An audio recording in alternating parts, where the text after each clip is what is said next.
Hi friends, అందరికీ నమస్కారం. ప్రతిరోజు వాతావరణ సమాచారం కోసం మన ఛానల్ సబ్స్క్రైబ్ చేయండి, షేర్ చేయండి, లైక్ చేయండి. ఆంధ్రప్రదేశ్కి వాతావరణ శాఖ హెచ్చరికలు జారీ చేసింది. అదేమిటంటే ద్రోణి ప్రభావంతో ఆంధ్రప్రదేశ్లో అకాల వర్షాలు నమోదయ్యే అవకాశం ఉన్నట్టు వాతావరణ శాఖ తెలిపింది. అటు రైతులు ముందస్తు హెచ్చరికలు జారీ చేసింది వాతావరణ శాఖ. రైతులు తమ పంటను ముందస్తుగా భద్రపరుచుకుని కాపాడుకోవాలని వాతావరణ శాఖ హెచ్చరికలు చేసింది. ఇదిలా ఉంటే ఈరోజు ఉపగ్రహ చిత్రం చూడండి, శాటిలైట్ చిత్రం. ఇవాళ కోస్తాంధ్రలో కొన్ని చోట్ల మధ్యాహ్నం వరకు తేలికపాటి మేఘాలు వచ్చే అవకాశం ఉన్నట్టు వాతావరణ శాఖ తెలిపింది. రాగల 3 రోజులు కోస్తాంధ్ర, తెలంగాణ, రాయలసీమలో వర్షాలు నమోదయ్యే అవకాశం ఉన్నట్టు వాతావరణ శాఖ తెలిపింది. మండే ఎండలో ఏపీకి ఇది కూల్ న్యూస్ అని చెప్పవచ్చు. గల్ఫ్ ఆఫ్ మన్నార్ నుండి దక్షిణ తెలంగాణ వరకు వ్యాపించి ఉన్న ద్రోణి ఈరోజు కొమరిన్ ప్రాంతం నుండి దక్షిణ తెలంగాణకు, అంతర్గత తమిళనాడు, రాయలసీమ మీదుగా సముద్ర మట్టానికి 0.9 కిలోమీటర్ ఎత్తులో ఉన్నట్టు వాతావరణ శాఖ తెలిపింది. దీని ప్రభావంతో 30 నుండి 40 కిలోమీటర్ల వేగంతో గాలులు వీచే అవకాశం ఉన్నట్టు వాతావరణ శాఖ తెలుపుతున్నారు. దీని ప్రభావంతో రాగల 3 రోజులు వర్షాలు నమోదయ్యే అవకాశం ఉన్నట్టు వాతావరణ శాఖ తెలిపింది. శాటిలైట్ ప్రెసిపిటేషన్ అంచనాల ప్రకారం ఇవాళ తెలుగు రాష్ట్రాల్లో భారీగా మేఘాలు వచ్చే అవకాశం ఉన్నట్టు వాతావరణ శాఖ తెలిపింది. ఈరోజు హైదరాబాదులో వర్షాలు నమోదయ్యే అవకాశం ఉన్నట్టు వాతావరణ శాఖ తెలిపింది.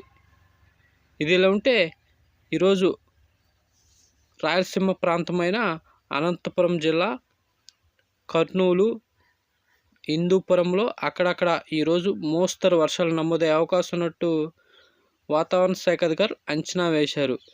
ఇదిలా ఉంటే అటు తెలంగాణలో కూడా, మధ్య తెలంగాణలో ఈరోజు వర్షాలు నమోదయ్యే అవకాశం ఉన్నట్టు వాతావరణ శాఖ అంచనా వేసింది. ఇదిలా ఉంటే ఉభయ తెలుగు రాష్ట్రాల్లో రాగల 3 రోజులు ఓ మోస్తరు నుంచి భారీ వర్షాలు అక్కడక్కడ నమోదయ్యే అవకాశం ఉన్నట్టు వాతావరణ శాఖ అంచనా వేసింది. ఇదిలా ఉంటే కర్ణాటక రాష్ట్రానికి దగ్గరగా ఉన్న రాయలసీమ జిల్లాలో వర్షాలు నమోదయ్యే అవకాశం ఉన్నట్టు వాతావరణ శాఖ అంచనా వేసింది. ఇదిలా ఉంటే ఇటు కోస్తాంధ్రలో తూర్పుగోదావరి, పశ్చిమ గోదావరి, కృష్ణా, గుంటూరు అక్కడక్కడ కొన్ని చోట్ల వర్షాలు నమోదయ్యే అవకాశం ఉన్నట్టు వాతావరణ శాఖ అంచనా వేసింది. ఇదిలా ఉంటే అటు తెలంగాణలో, మధ్య తెలంగాణ, ఉత్తర తెలంగాణలో వర్షాలు నమోదయ్యే అవకాశం ఉన్నట్టు వాతావరణ శాఖ తెలిపింది. ఇదిలా ఉంటే తెలుగు రాష్ట్రాల్లో రాగల 3 రోజులు ఉష్ణోగ్రతలు తగ్గుముఖం పట్టే అవకాశం ఉన్నట్టు వాతావరణ శాఖ తెలిపింది. ఇవాళ తెలుగు రాష్ట్రాల్లో ఉష్ణోగ్రత చూస్తే ఇవాళ తెలంగాణలో 38 డిగ్రీల సెల్సియస్ ఉండగా 43 డిగ్రీల సెల్సియస్ వరకు ఈరోజు ఎండ ఉండే అవకాశం ఉన్నట్టు వాతావరణ శాఖ తెలిపింది. ఇవాళ ఉత్తర తెలంగాణలో ఎండ బాగా ఉండే అవకాశం ఉన్నట్టు వాతావరణ శాఖ అధికారులు అంచనా వేశారు. ఇవాళ ఏపీలో చూస్తే 39 డిగ్రీల సెల్సియస్ నుండి 43 డిగ్రీల సెల్సియస్ మధ్యలో ఉష్ణోగ్రతలు నమోదయ్యే అవకాశం ఉన్నట్టు వాతావరణ శాఖ అంచనా వేసింది. ఇవాళ తూర్పు రాయలసీమలో వేడి బాగా ఉండే అవకాశం ఉన్నట్టు వాతావరణ శాఖ అధికారులు తెలిపారు. ఇదిలా ఉంటే ఇలాంటి డైలీ వెదర్ అప్డేట్ కోసం మన ఛానల్ సబ్స్క్రైబ్ చేయండి, షేర్ చేయండి, లైక్ చేయండి. థ్యాంక్స్, ధన్యవాదాలు.